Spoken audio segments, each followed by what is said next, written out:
Trouver des informations nous concernant sur Internet, un véritable jeu d'enfant. À chaque connexion, nous laissons des traces sur la toile. Aujourd'hui, n'importe qui peut accéder à ces données. L'Internet est devenu un nouvel espace de vie.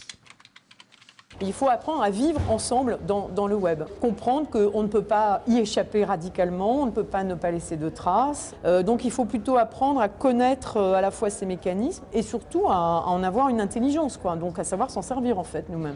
Les traces, volontaires ou non, vont construire une e-réputation qui peut nous poursuivre longtemps.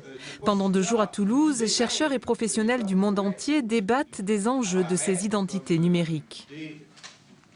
Là où nous devons faire individuellement et collectivement attention, c'est de ne pas être naïf dans nos pratiques numériques. Et ne pas être naïf, c'est avoir toujours à l'esprit que la mémoire du web est infaillible.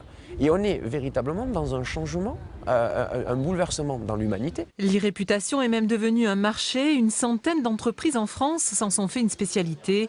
L'une d'entre elles vient de développer un outil qui permet de maîtriser son identité numérique. Nous, on veut sensibiliser notamment les jeunes et les étudiants qui veulent chercher du travail.